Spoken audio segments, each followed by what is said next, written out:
videonya, klik subscribe, dan klik tombol loncengnya dulu ya. Halo adik-adik semuanya, assalamualaikum warahmatullahi wabarakatuh. Ketemu lagi bersama kakak di sini di channel Ayo Belajar Supaya Pintar. Nah adik-adik, kali ini kakak akan membahas mengenai buku tema ya untuk kelas 3, tema 1 dan subtema 4.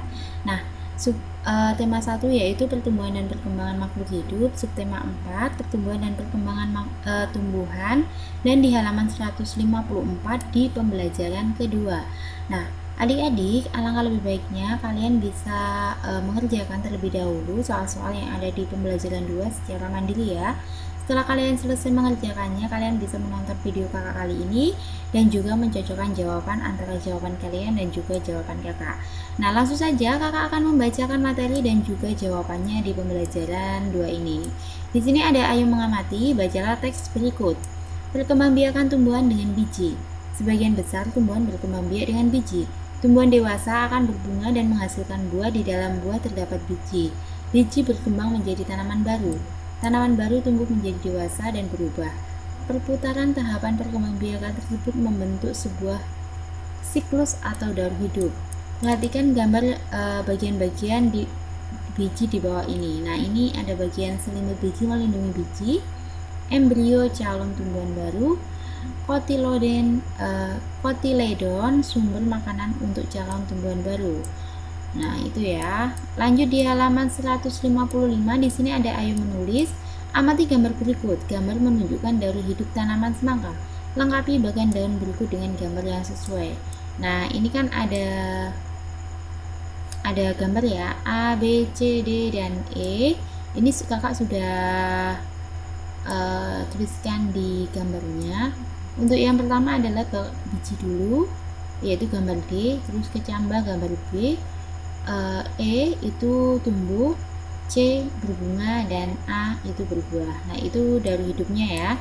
Lanjut di halaman 156, tuliskan tahapan dalam daur hidup tanaman semangka menggunakan bahasamu sendiri. Ini yang pertama adalah daur hidup tanaman semangka. Yang pertama diawali dengan biji yang dihasilkan dari buah semangka yang sudah matang. Yang kedua, setelah ditanam dalam tanah, biji semangka tersebut akan tumbuh atau berkecambah. Yang ketiga, tahap selanjutnya, tanaman semangka akan tumbuh memanjang dengan beberapa daun yang berjejer. Yang keempat, kemudian tanaman semangka akan menghasilkan bunga saat tanaman tersebut telah dewasa. Yang kelima, setelah terjadi penyerbukan pada bunga, terbentuklah buah semangka. Buah semangka yang ada pada mulanya kecil akan semakin membesar.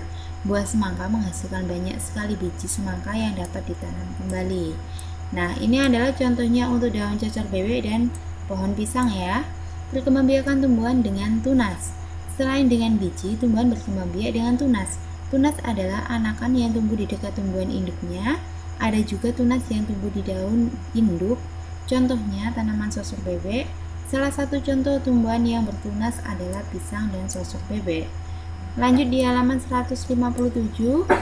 Tunas pisang tumbuh dari batang yang ada di dalam tanah. Tunas pisang tumbuh menjadi tumbuhan baru di sekitar induknya. Tumbuhan sosor bebek berkembang biak dengan tunas daun. Tunas sosor bebek tumbuh di tepi daun. Gambar tersebut adalah gambar pohon bambu, sosor bebek, dan pohon pisang.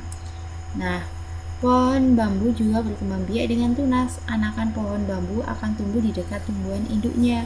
Batang pohon bambu banyak dimanfaatkan. Salah satunya digunakan untuk bermain.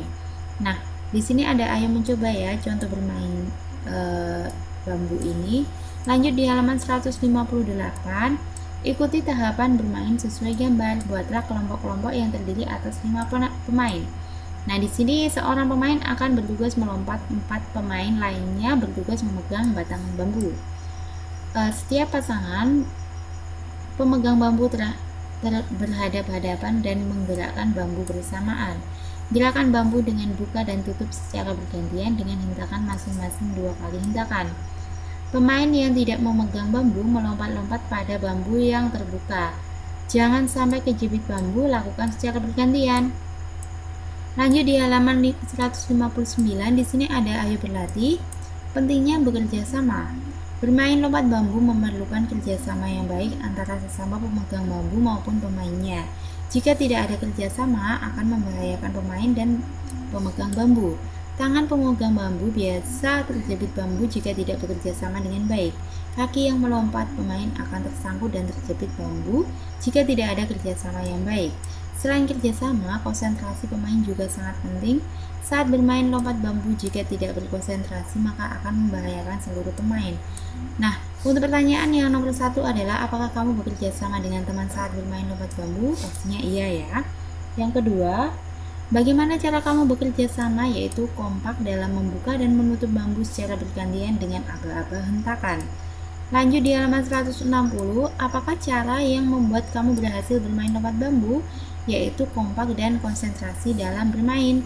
Yang keempat, apa yang membuatmu tidak berhasil dalam bermain lompat bambu? Yaitu tidak ada kerjasama dan konsentrasi pada setiap pemainnya. Nah, ini kegiatan bersama orang tua, yaitu orang tua mengenalkan berbagai permainan yang menggunakan bagian-bagian tumbuhan. Nah, nanti orang tua mengenalkan ya berbagai mainan yang menggunakan bagian-bagian tumbuhan. Nah, cukup sampai di sini ya video kakak kali ini. Semoga video ini bermanfaat untuk kalian semuanya, dan mohon maaf jika ada kesalahan kakak dalam menyampaikan materi dan juga jawabannya. Kakak mohon maaf dengan sebesar-besarnya. Wassalamualaikum warahmatullahi wabarakatuh.